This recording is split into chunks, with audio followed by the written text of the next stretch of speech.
Hi, I'm Nick. Today I'm going to show you how to install an ezCAN on F-series BMWs that are equipped with the inline twin engine. This includes the F800S, F800ST and F800 GT, the F800R, the twin-cylinder F650 GS, the F700 GS, the F800 GS, and the F800 GS Adventure. Note that the ezCAN is not compatible with single-cylinder F-series BMWs.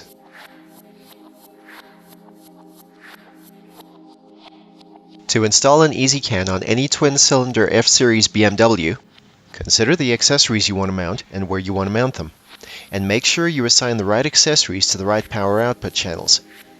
The type and number of accessories you want to use will affect your installation and will also affect the way you set the power output channels during configuration.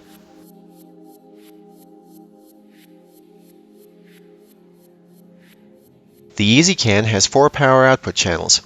2 channels are capable of powering high power accessories, and 2 are capable of powering low power accessories. However, you can adjust the maximum power that is used by each accessory, and you do not have to use any power output channel that you don't need. You have 3 options for installation and configuration of your accessories. For each option, the accessories connected to each channel are activated by the relevant control. To give 2 examples, if you select the second channel mapping option, the red high power channel can only be activated by pressing the horn button. And if you select the third channel mapping option, the yellow low power channel can only be activated by using the brake levers. When you install accessories according to any of the 3 configuration options, note these important points. When a power output channel is assigned to the horn, the accessory can only be activated by pressing the horn button. When a power output channel is assigned to a switched accessory, the accessory will receive power when the ignition is switched on. Power to the accessory will be cut after the set timeout limit. When a power output channel is assigned to one or more than one accessory spotlight, the relevant channel or channels will be powered whenever the ignition switch is on. You can also use the ezCAN software to set the spotlight brightness limits for both day and night. When a power output channel is assigned to an auxiliary brake light, the channel can only be activated by using the brake levers. Make a note of the power draw of each accessory. The power draw figure is usually marked on the packaging. Note that a low power accessory is anything that will draw a continuous current of up to 4 amps, such as an auxiliary brake light or a GPS satellite navigation unit. A high power accessory is anything that will draw a continuous current of up to 10 amps, such as a set of LED spotlights, or a maximum of 25 amps for no more than 20 seconds, such as a high power air horn. Wherever possible, you may want to hide the wiring for the accessories under the body panels. This is to prevent any damage to the wiring, to prevent any wiring runs from being too long or too short, and to get a professional looking result. Also, if the accessory needs to be installed out of sight, consider the size of the accessory. For example, it may be difficult to fit physically large accessories like air horns underneath body panels.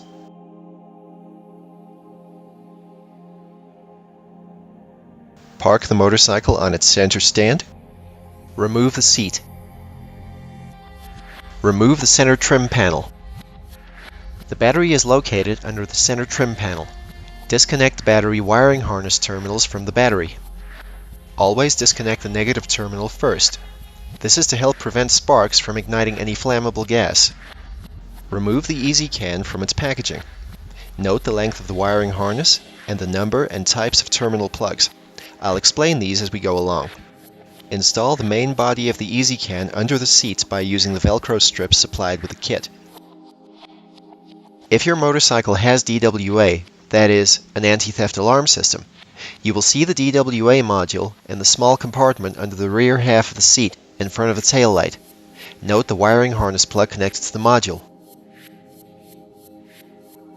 If your motorcycle does not have a DWA system, the end of the wiring harness plug will be covered by a plastic blanking plug containing an alarm terminating resistor. Disconnect the wiring harness plug from the DWA module, or remove the plastic blanking plug from the wiring harness plug. If your motorcycle has a DWA system, connect the female ezCAN CAN bus terminal to the DWA module. Then, connect the male ezCAN CAN bus terminal to the motorcycle wiring harness plug. If your motorcycle does not have a DWA system, connect the male ezCAN CAN bus terminal to the motorcycle wiring harness plug. Then, connect the motorcycle's blanking plug to the female ezCAN CAN bus terminal. Do not connect the male or female ezCAN CAN bus terminals to any other component or to any other part of the motorcycle's wiring harness. If you do, the ezCAN will not function. The ezCAN kit includes 8 stub connectors with male terminals. 4 of the stub connectors have 3 wires each, while the remaining 4 connectors have 2 wires each. To find the best length for the cabling runs, install all your accessories on the motorcycle in their planned locations. Then, measure how much extra electrical wire you will need to connect each accessory to the ezCAN when the extra wire is connected to each stub connector. If you need to, you can extend a stub connector by adding more wiring between the wiring of the accessory and the relevant stub connector. Insulate the soldered joins using nylon heat shrink tubing. When joining the wires, pay attention to the polarity of the power cabling. Most accessories use red cables for 12-volt positive and black or brown cabling for ground or earth. If you're unsure, contact the manufacturer of the accessory for help. Decide which power output channels are going to power which accessories and connect the stub connectors to the accessories accordingly.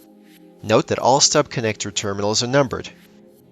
Terminal 1 is always the 12-volt positive supply terminal. Terminal 2 is always the ground terminal. If the stub connector has 3 wires, Terminal 3 is always the control terminal. Note that the color of the relevant 12-volt positive supply wire is always the same as the color code of the equivalent power output channel. If your spotlights are equipped with a 3rd wire for light intensity control, connect the spotlight control wire to Terminal 3 of the stub connector. If the spotlight only has 2 wires, use a 2-terminal stub connector. If you're not going to use one or more of the power output channels, install a blanking plug over the unused output. The ezCAN kit contains 2 blanking plugs. Find the standard BMW horn on your F-series motorcycle. On F800S, F800 ST, and F800 GT models, the horn is located on the bottom side of the lower steering triple clamp. On F800R models, the horn is located on the upper side of the lower steering triple clamp. On F650 GS models and earlier F800 GS models, the horn is located on the bottom side of the lower steering triple clamp. On F700 GS models, later F800 GS models, and F800 GS Adventure models, the horn is located on the front bodywork bracket.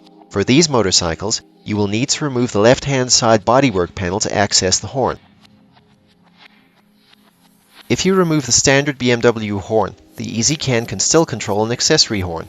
However, removing the standard horn is not recommended, as it will cause the motorcycle to log a fault code.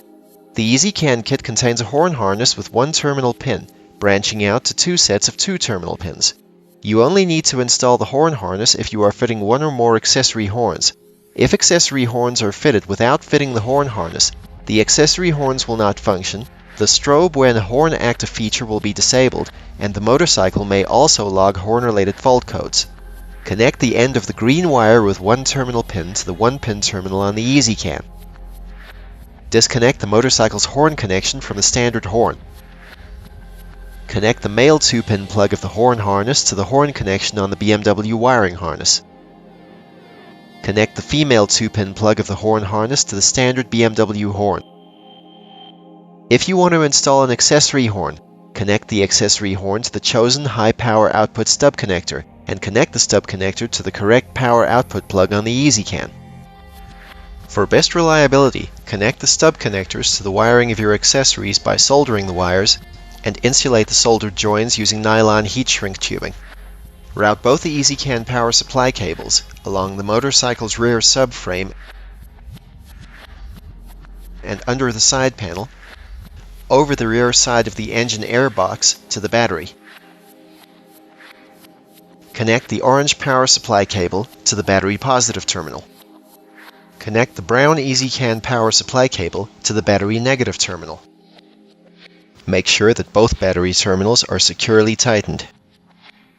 It's very important to make sure that your installation will be 100% reliable. Wherever possible, make sure that the ezCAN wiring runs alongside existing electrical wiring. Use the cable ties to fasten all wiring. Make sure that you mount the ezCAN fuse holder in a location that is easy to reach. This fuse holder will be secured near the battery positive terminal. Fasten the cable ties by pulling the loose end until there is slight resistance. When a cable tie is tightened, you should just be able to rotate it. If the insulation of the wiring has distorted, the cable tie is too tight. Cut that tie and use another one to secure the wiring. The next step is to program the ezCAN to control your accessories in the way you want it to.